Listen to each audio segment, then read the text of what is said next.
बिस्मिल्लाहिर्रहमानिर्रहीम, अस्सलाम वालेकुम। मेरा नाम सिद्रा मुनीर है। प्रोग्राम आप देख रहे हैं न्यूज़ सेशन और आज के प्रोग्राम के पहले हिस्से में हम बात करने वाले हैं जी पेट्रोलियम मसनूआत की किल्लत पैदा होने का ख़दशा ज़ाहिर कर दिया गया है और ये तेल कंपनीज़ हैं जिनकी जानिब से ये बताया गया है कि 15 दिन की ज़रूरत का पेट्रोल पाकिस्तान में मौजूद है, पेट्रोलियम मसनूआत। और अगर अभी से फ़ौरी तौर पर हुकूमत ने इंटरफेरेंस नहीं की तो आने वाले वक्त में जो है वो पेट्रोलियम मसनूआत की किल्लत हो सकती है।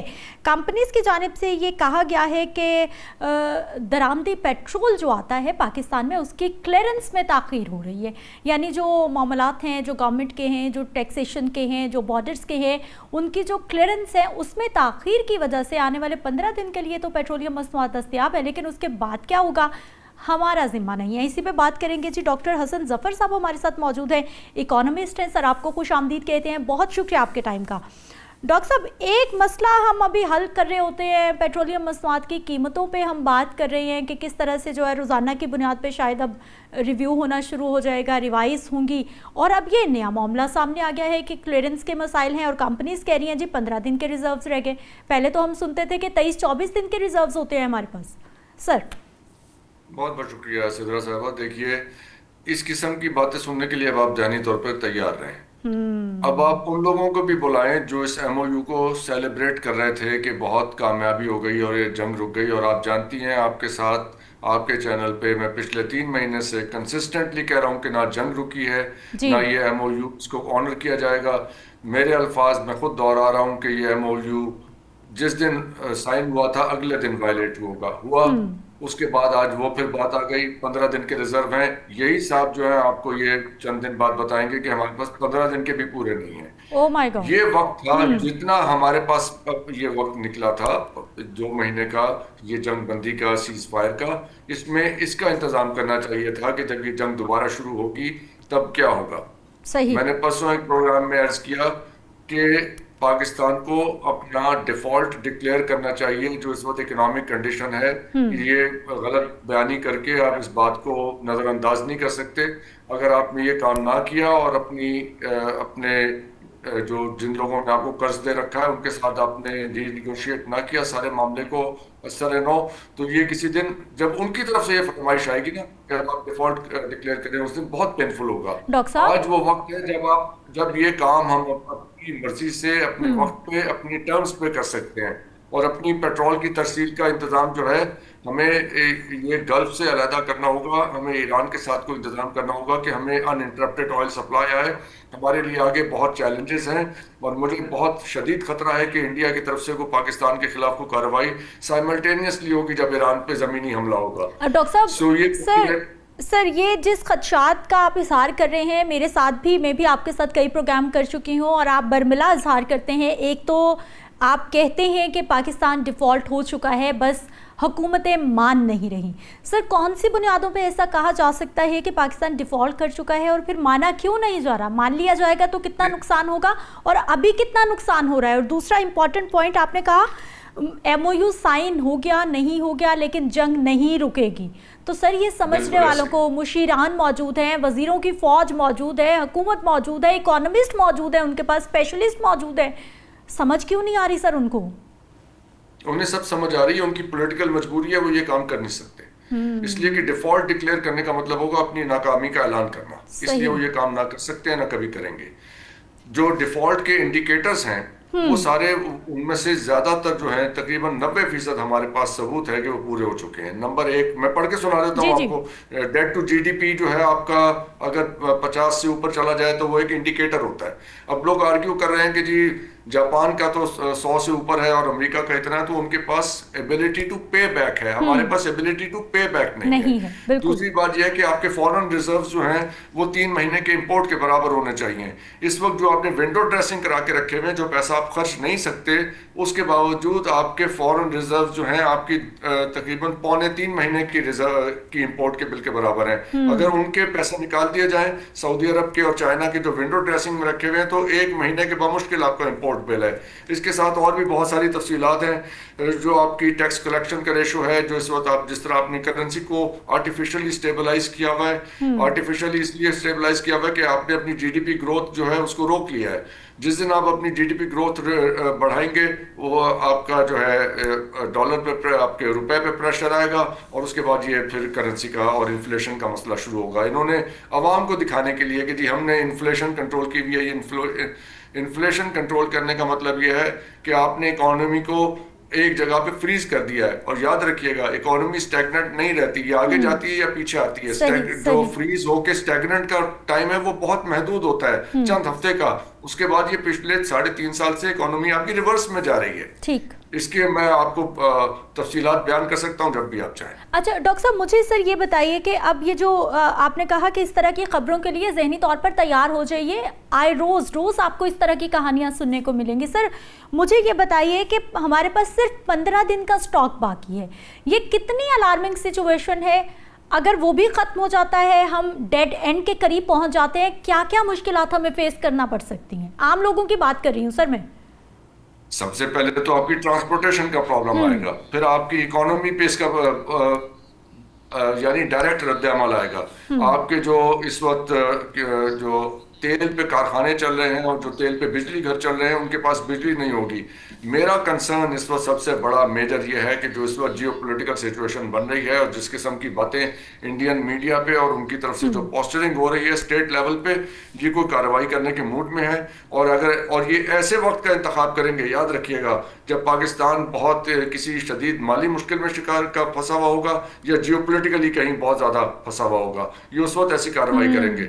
अब खाकम बदहन हम नहीं जानते कि वो कब होने वाला है, लेकिन ये इसके इंडिकेटर्स हमारे पास बिल्कुल वाज़ेह मौजूद है।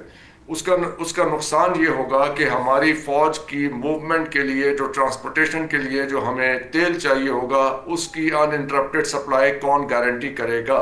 ये मेरा सवाल है और इस सवाल का जवाब हमें चाहिए है, क्योंकि ये नेशनल सिक्योरिटी का इशू है। इकोनॉमी नेशनल सिक्योरिटी का इशू है। सही। ये हुकूमत की कामयाबी और नाकामी का मसला नहीं है, ये हमारी नेशनल सिक्योरिटी का मसला है, और इसका हमें वाज़ेह जवाब चाहिए। हमें ये कबूल नहीं है कि कोई वजीर आके कह दिया करे कि जी ये तो हमारे बस में नहीं है, तो आपके बस में नहीं था तो आप 4.5 साल से वहाँ क्या कर रहे हैं बैठे? सही। डॉक्टर साहब, ये दो तजाद राय सामने आ रही हैं सर। जो ऑयल कंपनीज के मालिकान हैं वो कह रहे हैं कि हमारे पास 15 दिन का स्टॉक है, क्लियरेंस में प्रॉब्लम है। फौरी एक ख़त उन्होंने लिखा है और उस पर जो है वो तमाम तफसीलात से आगाह कर दिया है जी वज़ीर पेट्रोलियम को, पेट्रोलियम डिवीज़न को। सर दूसरी जानिब PSO Pakistan state oil government का मौक़िफ़ सामने आया, उन्होंने कहा जी हमारे पास स्टॉक मौजूद है, गवर्नमेंट के पास स्टॉक मौजूद है, जितनी ज़रूरत होती है हम उतना ऑयल कंपनीज़ को दे देते हैं। अब सर किस तरह से एनालिसिस किया जा सकता है कि कौन सी साइड ठीक कह रही है, कौन सी साइड गलत कह रही है? क्योंकि गवर्नमेंट की जानिब से भी नहीं बताया जाता है कि वाकई हम मुश्किल में, यही कहा जाता है कि सब कुछ ठीक है।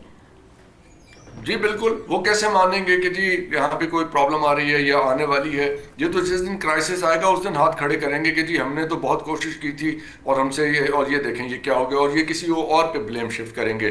फिर मैं बताता हूँ आपको उस दिन क्या होगा। उस दिन होगा कि जी हम तो इसके जिम्मेदार नहीं हैं, हम तो हाइब्रिड सिस्टम में हैं, हमारे इख्तियार में ही कुछ नहीं था, ये सब कुछ तो हमने नहीं किया।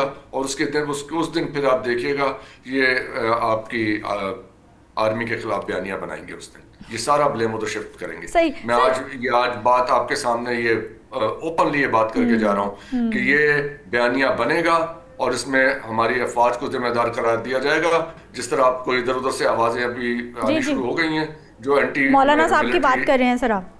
जी बिल्कुल, आप देखिएगा कि अभी और कितने कितने खिलाड़ी आते हैं यहाँ पे, ये सब एंटी एस्टैब्लिशमेंट, एंटी मिलिट्री जो है बयानियां लेके सामने आएंगे आपके। अच्छा डॉक्टर साहब, आपने ईरान का हवाला दिया है। सर जब जंग में हम बेहतरीन किरदार निभा रहे थे, जब प्रेसिडेंट ट्रंप बार बार तारीफ़ें कर रहे थे, आज तक कर रहे हैं, तो उस पूरी एक्सरसाइज से हमने अपने लिए क्या किया, हमने अपने लिए क्या बात की? जैसे आप मुसलसल ईरान का हवाला देते हैं, हम भी सवाल उठाते हैं कि हम अभी तक ईरान के ऑप्शन की तरफ क्यों नहीं जा रहे? आपने भी कहा कि गल्फ से निकलें। सर हम गल्फ से क्यों नहीं निकल रहे और ईरान के ऑप्शन को क्यों नहीं देख पा रहे?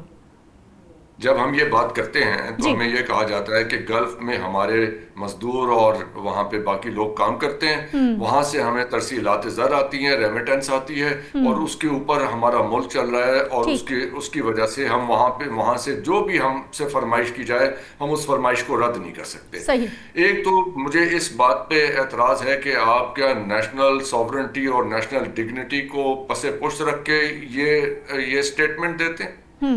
آپ کو کوئی احساس نہیں ہے کہ اس کا ہماری نیشنل ڈگنیٹی اور نیشنل سیکورٹی اور ساورنٹی کے اوپر اس کا کیا مطلب ہے اسٹیٹمنٹ کا؟ اس کا مطلب ہے کہ کوئی ایسا موجود ہے جس نے یہ سارا ڈیزائن کیا ہے کہ ہماری اکانومی کی ٹوٹل ڈپینڈنس ریمیٹنس کے اوپر ہو جائے، اور ہماری فورن پالیسی اور ہماری نیشنل سیکیورٹی جو ہے وہ ایک ہاسٹیج کی صورت میں چلی جائے، صحیح ہم اپنے انڈیپینڈنٹ فیصلے نہ کر سکیں کہ ہمیں ایک اس قدر خطرناک صورتحال میں ہمیں کیا فیصلہ کرنا چاہیے۔ اس کا یہ مطلب ہے۔ اچھا ڈاکٹر صاحب، اگر اس پوائنٹ آف ویو کو بھی سمجھنے کی کوشش کر لی جاتی ہے، ریمیٹنسز کو بھی ہم بیچ میں لے آتے ہیں، لیکن سر ان کی بھی تو مرضی ہے نا، وہ بھی تو ہمیں کچھ نہیں سمجھ رہے، چاہے مین پاور زیادہ تر پاکستان سے جاری ہے، جب ان کا دل چاہتا ہے وہ اپنے قرضے واپس مانگ لیتے ہیں، یہ بھی نہیں دیکھتے کہ ہم کس حالات میں ہیں، دھڑا دھڑ لاکھوں کی تعداد میں ہمارے لوگوں کو نکال دیا جاتا ہے، اس وقت بھی ہم ہاتھ باندھے کھڑے ہوئے ہوتے ہیں، ہم کوشچن مارک ہی نہیں لگاتے۔ یہ بات سمجھنے میں مشکل کیوں پیش آ رہی ہے کہ وہ آپ کو اپنی ایک کلائنٹ سٹیٹ کے طور پہ ٹریٹ کر رہے ہیں، اس لیے کہ وہ جانتے ہیں کہ آپ کی اکانومی جو ہے اس وقت کمزور ہے، آپ کو ان کے پیسے اور ان کی ریمیٹنس کی ضرورت ہے، اور وہ آپ سے جو دل چاہے وہ بات منوائیں گے۔ اسی لیے عرض کر رہا ہوں کہ اکنامک ڈیفالٹ ڈکلیئر کرنے سے آپ اس وشوس سرکل سے نکلیں گے۔ صحیح آج اگر کر لیں گے تو مینج ڈیفالٹ ہوگا، مینج آپ کے ہاتھ میں ہوں گی وہ ٹرمز کہ آپ اپنے لینڈرز کے ساتھ نیگوشیٹ کریں کہ ہم اس فریم ورک میں یہ فیصلہ کر رہے ہیں اور اس طرح کریں گے۔ جس دن یہی لوگ جو آپ کے لوگوں کو اس طرح ہاسٹیج بنا کے رکھے ہوئے ہیں اور کسی دن آپ کے لوگوں کو نکالیں گے، جب ان کی طرف سے یہ آئے گی یہ فرمائش کہ آپ ڈیفالٹ ہو گئے ہیں، اس دن ہمارے لیے یہ زیادہ پینفل ہوگا۔ اس لیے میں عرض کر رہا ہوں کہ اکنامک ایمرجنسی امپوز کر کے اور آپ یہ ڈیفالٹ ڈکلیئر کریں۔ ٹھیک ڈاکٹر صاحب، ایک اور پوائنٹ بتائیے گا، جب ہم بات کرتے ہیں ٹیکسز کے حوالے سے، اربوں کی کہانی سنتے ہیں ہم، اتنے 100 ارب روپے، مطلب 100 اربز کی ہم بات سنتے ہیں کہ ہم نے ٹیکسز اکٹھے کر لیے، پیٹرولیم لیوی کی ہی مد میں اگر ہم دیکھیں، صرف بجلی کے بلوں کی ہی مد میں دیکھیں تو 100 اربز ہم لوگ ٹیکسز اکٹھے کر رہے ہیں، لیکن سر پھر وہ جا کہاں رہے ہیں؟ کیا کرپشن کا ایلیمنٹ ہے، یا پھر پاکستان کے واقعی ہی خرچے بہت زیادہ ہیں، یا پھر ہماری جو بیوروکریسی ہے ان کے خرچے بہت زیادہ ہیں افسر شاہی کے؟ یہ چلیے 2 منٹ میں یہ کہانی بھی سناتے ہیں۔ 130 ارب ڈالر کے ہمارے بیرونی قرضے ہیں، ٹھیک، اور کتنے خرب روپے کے ہمارے اندرونی قرضے ہیں، جی ٹھیک ہے۔ بزنس بند ہے، بینکس فلرش کر رہے ہیں، اس پوائنٹ کو سمجھیے۔ جی بینکس کس کو لون دے رہے ہیں؟ گورنمنٹ کو ساورن لونز دے رہے ہیں۔ انہیں بزنس کو لون دینے کے اندر ان کو یہ ہوتا ہے کہ کسی کا بزنس نہیں چلا اور ان کو وہ پیسہ واپس آیا نہیں آیا، گورنمنٹ کو پیسہ دینا سیف ہوتا ہے، گورنمنٹ کو پیسہ لینڈ کیا جا رہا ہے، اور یہ اس کی کیونکہ اب گورنمنٹ کے پاس قرضہ واپس کرنے کے پیسے نہیں ہیں تو خالی اس کا سود ادا کرنے میں یہ آپ کی جو ٹیکس کلیکشن اور باقی سورسز سے جو بھی پیسے آ رہے ہیں، 2 سورسز ہیں، ٹیکس کلیکشن ہے، پیٹرولیم کی لیوی ہے جو کہ آپ کی ٹیکس کلیکشن سے زیادہ ہے، ٹیکس کلیکشن آپ کی 1.4 to 1.5 ٹریلین ہے، اور آپ کی پیٹرولیم لیوی جو ہے 1.7 ٹریلین ہے، اور ان کی باقی آپ کی 34-35 بلین ڈالر جو آپ کی ریمیٹنس، ٹھیک ہے جی۔ یہ ہے آپ کا ٹوٹل خزانے کا کمائی کا سورس، یہ 3 سورسز ہیں، صحیح، اور ان میں سے میجورٹی جو ہے جو آپ کا پیسہ ہے وہ جا رہا ہے آپ کے قرض کے سود کی ادائیگی میں، قرض کا اصل تو ادا ہی نہیں ہو پا رہا ہے۔ تو اب مجھے بتائیے کہ جو لوگ یہ آرگیو کر رہے ہیں کہ جی جاپان کا تو 150 بلین یا 150% ہے ان کی جی ڈی پی کا قرض اور دوسرے ملکوں کا اتنا ہے، تو وہ مجھے بتائیں کہ کیا ان کی یہی صورتحال ہے جو پاکستان کی صورتحال ہے جو آپ یہ آرگیومنٹ دے رہے ہیں؟ اس کے جواب میں اور تفصیلات ہیں، میں آپ سے 2 گھنٹے اس کے اوپر گفتگو کر سکتا ہوں، صحیح، اور آپ کو ایک ڈیٹیل آپ کے سامنے رکھ سکتا ہوں۔ یہی دیکھیں فیصلے वक्त पे ना किए जाएं तो तकलीफ दे हो जाते हैं। सही। आज वक्त है उस फैसले का, आज नहीं करेंगे तो किसी दिन ये बहुत तकलीफ दे हालात में करना पड़ेगा, खुदा न खास्ता। करना पड़ेगा या फिर सर करवा लिया जाएगा? या करवा लिया जाए। आपने बेहतर कहा कि ये करवा लिया जाए। जब करवाया जाएगा तो ज्यादा तकलीफ दे होगा, खुद कर लेंगे तो निस्बतन आसान होगा, कम तकलीफ होगी। अच्छा डॉक्टर साहब, ये जो तेल कंपनीज हैं वो कह रही हैं जी दरामदी पेट्रोल की कस्टम क्लियरेंस उसमें ताखीर हो रही है। सर ये वाकई ही सिस्टम में भी लेट होता है, डिले होता है, जिसकी वजह से इस तरह के बयानात सामने आते हैं? सब कुछ होता है, सब कुछ होता है। अब आप देखिए, एक डिपार्टमेंट दूसरे को ब्लेम करेगा, तीसरा उसको करेगा, चौथा इसको करेगा, और एंड में हमें ये पता ही नहीं होगा कि हमने इस सवाल का जवाब पूछना किससे है। सही। ये है ना ब्यूटी इस सारे सिस्टम की, कि यहाँ पे आप वजीर से पूछें वो कहता है कि जी ये जो ब्यूरोक्रेट है, जो सेक्रेटरी है वो कर रहा है, उससे पूछें तो वो आगरा का चेयरमैन कर रहा है, उससे पूछें तो उन्होंने कर रहा है, तीनों को साथ बिठा के पूछ रहे हैं तो कहेंगे कि चौथा कर रहा है। सही।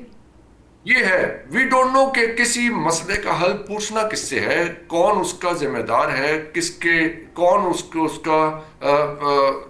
उसकी जिम्मेदारी किसके पास है। We don't know that. Doctor साहब, सिस्टम कॉम्प्लेक्स है या फिर एहतसाब नहीं है, हम जिम्मेदारी ऑन नहीं करते, या फिर सिस्टम ही बहुत कॉम्प्लेक्स बन चुका है हमारे पाकिस्तान का? नहीं, ये सिस्टम ना कॉम्प्लेक्स है ना जिम्मेदारी ऑन करने का प्रॉब्लम है। ये सारा एक करप्ट सिस्टम है जिसको डिजाइन ऐसे किया गया है कि कोई आदमी जवाब दे आपको सामने आ ही नहीं सकता। अगर आप हुकूमत से पूछेंगे तो वो एस्टेब्लिशमेंट को ब्लेम कर देंगे, उनसे पूछेंगे तो वो कहेंगे जी आप उनसे पूछ लिए जाके। तो वी डोंट नो कि वेयर टू गो। जब आपके वज़रा ये कह रहे हैं कि ये हाइब्रिड सिस्टम है तो उसके अंदर मख्फी स्टेटमेंट क्या है कि हम जिम्मेदार नहीं हैं। तो अगर आप जिम्मेदार नहीं तो हमें बताएं जिम्मेदार कौन है। ये सवाल हम किससे करें जाके कि जी अगर ऐसी खतरनाक जियोपॉलिटिकल सिचुएशन में हमारे पास 15 दिन के रिजर्व्स हैं तो 16वें दिन हम क्या करेंगे, इस बात का जवाब किससे पूछा जाए? I don't know. डॉक्टर साहब, मिडिल ईस्ट की जो सिचुएशन है, आपको लग रहा है मजीद खराबी की तरफ चीजें जा रही हैं? देखिए, ये जंग 5 से 8 साल के दरमियान हमारा अंदाजा है कि ये चलेगी। 5 से 8 साल? उसकी हमारे पास रीजंस मौजूद हैं ये कहने के लिए। पॉज आएगा फिर काम शुरू होगा। अल्टीमेट इसलिए कि जंग के ऑब्जेक्टिव्स हासिल नहीं हो रहे। जंग के ऑब्जेक्टिव्स जो थे, और कोई ऐसा कागज तैयार नहीं किया जा सकता जिसमें इस वक्त 12 मुल्क इन्वॉल्व हैं इस जंग में। जी गिन लेते हैं, 6 गल्फ कंट्रीज हैं जी, इजराइल है, उसके बाद आपका अमेरिका है, ये सीरिया, लेबनान और टर्की है, पाकिस्तान है और अफगानिस्तान है, और इनडायरेक्टली 2 और अमेरिका इन्वॉल्व है। तो इतने मुल्क जो इन्वॉल्व है, तो ऐसा कौन सा मायदा आप मुझे बताएं, लिख के दिखाएंगे जो ये सब के लिए काबिल कबूल हो, और इनके जो हिस्टोरिकल क्रॉनिक डिस्प्यूट्स हैं वो भी एड्रेस हो जाएं। यानी सऊदी अरब और यमन का मामला तय हो जाए, सऊदी अरब और यूएई का बॉर्डर डिस्प्यूट उससे हल हो जाए, और ईरान और सऊदीया के आइडियोलॉजिकल डिफरेंसेस दूर हो जाएं, और फिर यमन और ईरान के मामलात और ओमान के मामला कैसे ऐसे होगा। ये देखिए, इसका हल ये निकलता है, वर्ल्ड वॉर 2 कैसे खत्म हुई थी जी। वर्ल्ड वॉर 2 ऐसे खत्म हुई थी कि एक पार्टी ने सरेंडर किया था और दूसरी पार्टी ने अपनी टर्म्स डिक्टेट की थी। ओके। अल्टीमेटली ऐसा ही मायदा होगा। एक पार्टी सरेंडर करेगी और दूसरी पार्टी टर्म्स डिक्टेट करेगी, और वो जितना अरसा फिर वो देखेंगे कि वो आगे कितना अरसा ये मायदा चलेगा। वो कब होगा, कौन सरेंडर करेगा, कौन टर्म्स डिक्टेट करेगा, इसके बारे में लबकुशाई करना जो है कबल अज़ वक्त है। ठीक है डॉक्टर हसन सफ़र साहब, आप हमारे साथ मौजूद रहे हैं, आपके टाइम का बहुत बहुत शुक्रिया। और ये जो पेट्रोलियम मसनूआत के हवाले से 15 दिन की रिजर्व्स के बारे में तेल कंपनीज बता रही हैं, यकीनी तौर पर इस पर बात ना की जाए ये भी ज़ाती होगी कि अगर 15 दिन के बाद जो है वो कोई भी ऐसा मामला होता है, किल्लत हो जाती है, कोई ऐसा खदशा पैदा हो जाता है, बड़ों को कुछ नहीं होना, ब्यूरोक्रेट्स को कुछ नहीं होना, हुकूमती वज़रा को कुछ नहीं होना, मरना फिर भी गरीब ने है। मुझे एक ब्रेक पे जाना है, वापस आएंगे, कुछ मज़ीद टॉपिक्स हैं उस पर बात करते हैं।